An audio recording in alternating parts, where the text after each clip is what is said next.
کیا غیر ملکی مصنوعات کے بائیکاٹ کی مہم کا نقصان واقعی اسرائیل کو ہوگا؟ غزہ پر اسرائیل کے حملے کے بعد دنیا بھر میں مختلف ممالک خصوصاً مسلم ممالک میں عوامی سطح پر شدید غم و غصہ پایا جا رہا ہے۔ اسرائیل کی جانب سے غزہ پر مسلسل بمباری اور جنگ بندی نہ کرنے کے فیصلے اور ایسے میں دنیا کے طاقتور ممالک کی جانب سے اسرائیل کی حمایت نے اس غم و غصے کو مزید ہوا دی ہے۔ ایسے میں اسرائیل کی جانب سے جنگ بندی نہ کرنے کے بعد پاکستان میں ایسی غیر ملکی کمپنیوں کی مصنوعات کا بائیکاٹ کیا جا رہا ہے جن کے مالکان یہودی ہیں، اور یہ مہم زور پکڑتی جا رہی ہے۔ سوشل میڈیا پر شروع ہونے والی اس بائیکاٹ مہم سے متعلق مختلف مواد شیئر کیا جا رہا ہے، جیسا کہ درجنوں مصنوعات جن سے متعلق صارفین یہ دعویٰ کر رہے ہیں کہ وہ اسرائیلی کمپنیاں بناتی ہیں یا پھر ان کی پیرنٹ کمپنی کے مالکان یہودی ہیں۔ اس میں روزمرہ کے استعمال کی چیزوں سمیت کئی بیشتر ملٹی نیشنل فوڈ چینز کا بائیکاٹ بھی شامل ہے۔ بائیکاٹ کام کر رہا ہے۔ اسرائیلی مصنوعات کا بائیکاٹ کام کر رہا ہے، یہ وہ لائن ہے جو آج کل سوشل میڈیا پر کئی جگہ نظر آ رہی ہے۔ بائیکاٹ اسرائیل مہم کا مقصد کیا ہے؟ پاکستان میں جاری اس بائیکاٹ مہم میں کئی لوگ اپنا حصہ ڈال رہے ہیں، جس میں وہ سوشل میڈیا پر پوسٹس کرنے کے علاوہ مختلف مارکیٹوں اور دکانوں سے مخصوص برانڈز کے بورڈ بھی ہٹا رہے ہیں۔ بہت سو نے اس مہم کے بارے میں سوشل میڈیا پر اپنے خیالات کا اظہار کرتے ہوئے کہا ہے کہ اگر ہم اسرائیلی ظلم کو روک نہیں سکتے تو کم از کم ان کو معاشی طور پر نقصان تو پہنچا سکتے ہیں۔ نہ تھا کہ اسرائیل کے خلاف بائیکاٹ کی یہ مہم نئی نہیں۔ یہ مہم 2005 میں boycott D investment and sanctions BDS کے نام سے شروع ہوئی تھی، جو ایک غیر متشدد مہم ہے۔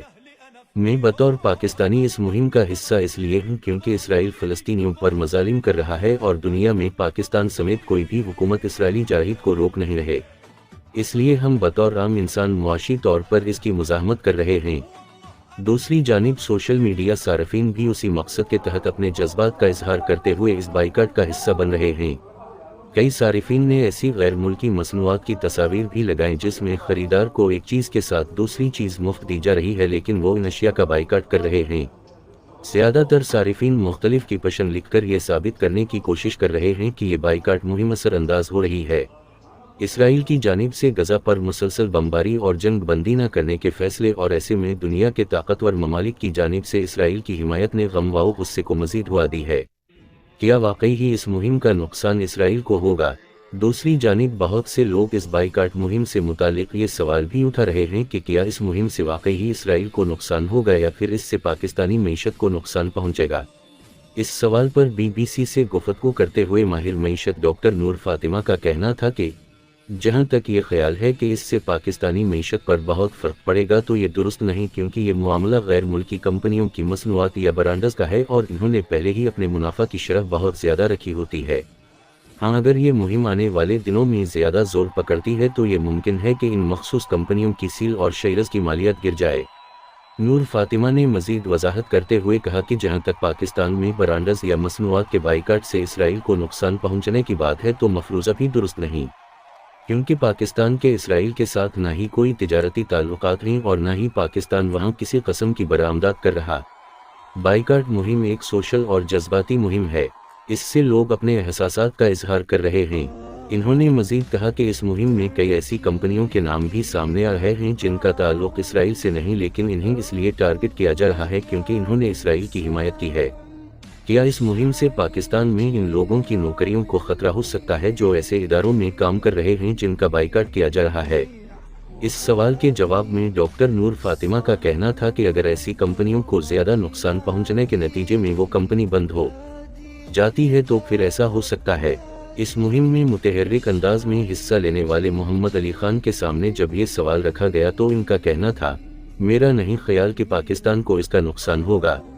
یہاں یہ بات سمجھنے کی ضرورت ہے کہ ہم جن برانڈز کا بائیکاٹ کر رہے ہیں وہ روزمرہ زندگی کے لیے ضروری نہیں۔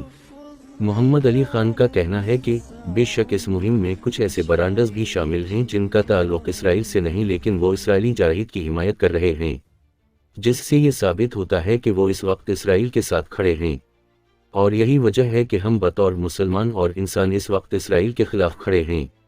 غیر ملکی مصنوعات کے بائیکاٹ سے کیا فرق پڑ رہا ہے؟ اس بائیکاٹ مہم کے زد میں آنے والے چند برانڈ ایسے ہیں جن کی سیل میں پچھلے چند ہفتوں میں فرق آیا ہے۔ عام طور پر ایسے برانڈز پر کافی زیادہ رش دیکھنے کو ملتا ہے جو اب نظر نہیں آ رہا۔ ایسے ہی برانڈز کو خام مال پہنچانے والی ایک ملٹی نیشنل کمپنی نے نام ظاہر نہ کرنے کی شرط پر BBC کو بتایا کہ اس مہم کے بعد سے ہماری سیل میں بھی کمی آئی ہے، جبکہ متعدد کمپنیوں کی جانب سے آرڈرز بھی منسوخ کیے گئے ہیں۔ پاکستان میں آپریٹ کرنے والی ایک اور بین الاقوامی کمپنی میں کام کرنے والے ملازم نے بتایا کہ ہماری سیل میں 70% تک کمی آئی ہے، جبکہ ہمیں باقاعدہ طور پر کمپنی کی جانب سے ہدایات بھی جاری کی گئی ہیں کہ لوگوں میں پائے جانے والے غصے کو مد نظر رکھتے ہوئے آپ نوکری کے دوران خاص خیال رکھیں۔ ایک اور ملٹی نیشنل کمپنی کے مالک نے BBC سے گفتگو کرتے ہوئے بتایا کہ اس بائیکاٹ کا اثر ہر کمپنی پر مختلف انداز میں پڑ رہا ہے، تاہم ابھی تک ہماری کمپنی کا کوئی تقسیم رپورٹ نہیں ہوا۔ ہم نے پہلے دن ہی یہ پریس ریلیز جاری کر دی تھی کہ ہماری کمپنی کا اسرائیل کے ساتھ کوئی تعلق نہیں۔ اس کے علاوہ یہ وضاحت بھی جاری کی کہ ہماری کمپنی کی پیرنٹ کمپنی امریکی کمپنی ہے۔ ہم نے فلسطین سے اظہار یکجہتی کے طور پر اپنی مارکیٹنگ اسٹریٹجی بھی تبدیل کی۔ ان کا مزید کہنا تھا کہ ہم لوگ پاکستان میں پچھلے 60 سال سے کام کر رہے ہیں اور اس سارے عرصے میں ہمیں کئی مواقع پر بائیکاٹ مہم کا سامنا کرنا پڑا۔ یہ سچ ہے کہ اس سے فرق پڑتا ہے، لیکن وہ نقصان اتنا زیادہ نہیں ہوتا اور نہ ہی ہم اپنے ملازمین کو نوکری سے نکالتے ہیں۔ کیا ملٹی نیشنل فرنچائز اپنی پیرنٹ کمپنی کو کسی قسم کے پیسوں کی ادائیگی کرتے ہیں؟ اس سوال کے جواب میں پاکستان میں ایک ملٹی نیشنل کمپنی کے مالک کا کہنا تھا کہ ہر برانڈ ایک مخصوص قیمت لیتا ہے اور عموماً یہ سالانہ بنیادوں پر ہوتی ہے۔ اس بارے میں ماہر معیشت ڈاکٹر نور فاطمہ کا کہنا تھا کہ تمام کمپنیاں مختلف شکلوں میں یہ ادائیگیاں کرتی ہیں، جیسا کہ کوئی کمپنی فرنچائز فیس ادا کرتی ہے، کوئی کمپنی رائلٹی ادا کرتی ہے جو 5 یا 7% یا پھر اس سے زیادہ بھی ہو سکتی ہے، اور کچھ کمپنیاں منافع کو شیئر کرتی ہیں اور کچھ ایک ہی مرتبہ رقم کی ادائیگی کر کے فرنچائز خرید لیتے ہیں۔ لیکن یہاں یہ سمجھنے کی ضرورت ہے کہ یہ فائدہ اصل کمپنی کو کم اور اس کمپنی کو زیادہ ہوتا ہے جو کسی ملک میں آپریٹ کر رہی ہوتی ہے۔